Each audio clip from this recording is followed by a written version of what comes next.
Bem-vindos à aula 12 de acionamento e controle de máquinas elétricas. Ainda dentro do capítulo de fundamento de controle, hoje nós vamos ver as chamadas técnicas de resposta em frequência, focando nos diagramas de Bode. Isso tudo está baseado numa bela propriedade dos sistemas lineares e estáveis, que excitados com um sinal senoidal de amplitude A e frequência angular ômega, em regime permanente, apresentarão como resposta um sinal também na forma senoidal, com a mesma frequência, porém com amplitude diferente, e a amplitude dada pela amplitude da entrada multiplicada pelo módulo de G de Jω, e não vamos nos assustar que G de Jω é apenas um número complexo da forma A mais JB. G de S é uma razão de polinômios de numerador e denominador. Em S pode ser quinta, sexta, qualquer ordem. Quando eu substituo S por Jω, tanto o numerador quanto o denominador vão ser números complexos simples que podem ser convertidos num só da forma A mais JB.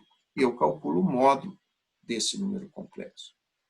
E a saída é ainda na forma senoidal, porém com um defasamento que é dado pelo ângulo desse número complexo, G de Jω. Muito bonita essa propriedade.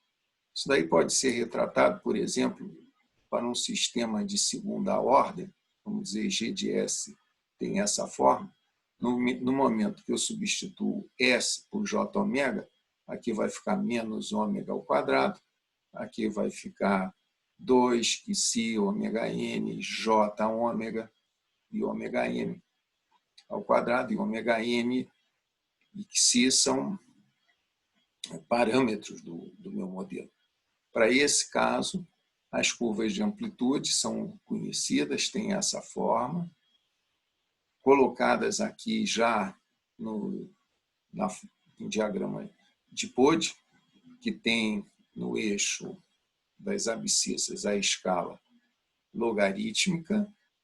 Eu estou colocando aqui, não é ômega, mas é o log de ômega. Note que 1 e 10 tem o mesmo afastamento entre 0, 1 e 10. E a amplitude também é logarítmica. Nós colocamos aqui em dB, que corresponde a 20 vezes o log do módulo do G de Jω. Não cabe aqui ficar recordando esses conhecimentos que vêm da disciplina de controle, mas só relembrando essa característica. Quando colocado nesse diagrama log-log, as curvas acabam sendo praticamente retas, com alguns desvios dessas retas ou assíntotas. Aqui é característico um decaimento de 40 decibéis por década. Pega aqui uma década, isso é uma década. Você vê que nós caímos aqui de 0 dB até 40 dB.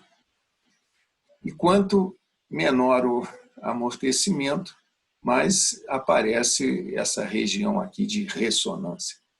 Isso para amplitude. Só uma recordação do que seriam os diagramas de Bode. Eles informam justamente essa amplitude e essa fase. A fase tem essa forma, começa com ângulos praticamente zero e vai para um ângulo de menos 180 graus. Passando na frequência ômega n pela fase menos 90. Ou seja, esse sinal da saída, em baixas frequências, está em fase, a entrada e a saída. Quando a frequência aumenta muito, esse sinal está defasado de 180 graus em relação ao sinal de entrada. Bom, essas seriam formas de diagrama de Bode. Mas como é que isso daí pode ser usado para projetar um regulador. São as técnicas de resposta em frequência, que, historicamente, vieram antes da proposta de lugar das raízes do Evans. Só que com o Evans, vai ser fácil entender a técnica por resposta em frequência. Então, qual é a ideia? A ideia é nós conhecermos o sistema malha aberta, o GDS, sempre se parte do conhecimento do malha aberta, para depois determinar o regulador que me leve a um desempenho desejado da malha fechada. Aqui pode chamar a atenção, você está tratando sempre com um ganho puro. Note, se o meu regulador tiver uma dinâmica, eu incorporo essa dinâmica na minha planta e deixo de lá de fora o ganho. O sistema, a função de transferência malha fechada, né, o Y de S sobre o de S, é conhecido, é dado por Kg de S sobre 1 mais Kg de S. Para nós conhecermos as raízes dos polos do sistema realimentado, eu tenho que encontrar as raízes quadradinho, tais que 1 mais Kg de quadradinho igual a zero.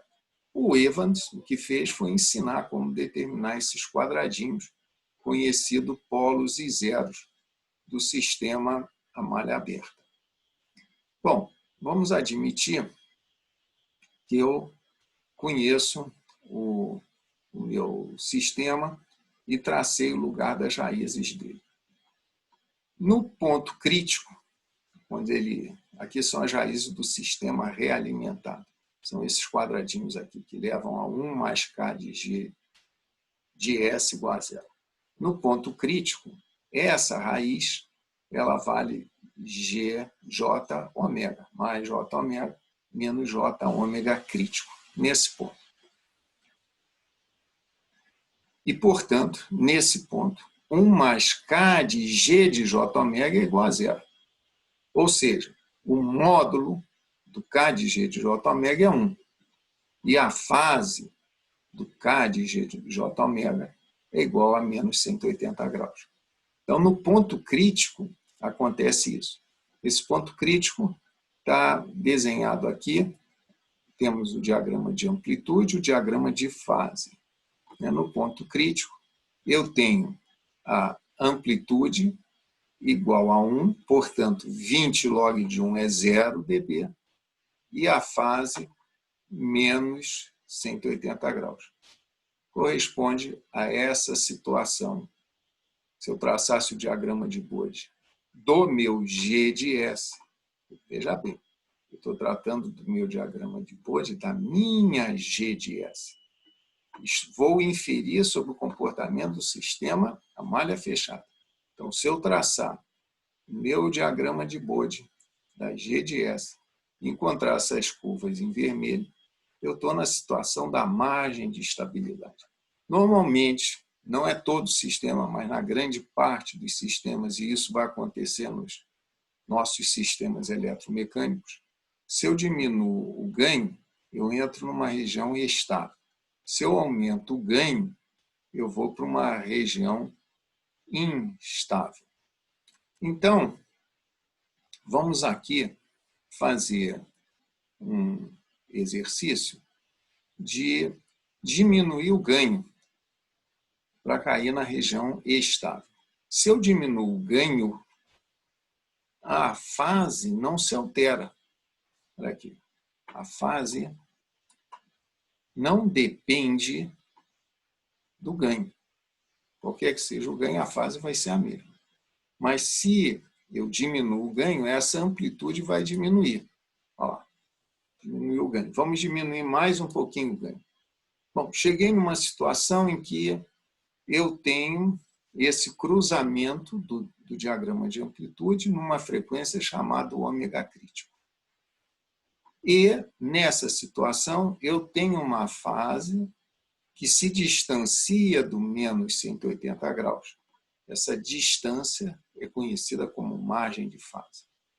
O grande segredo da técnica de resposta em frequência baseada no diagrama de Bode, que é mais simples que o Nyquist, mas para o nosso caso específico é suficiente, vai ser calcada nesse valor de frequência de corte e nesse parâmetro margem de fase.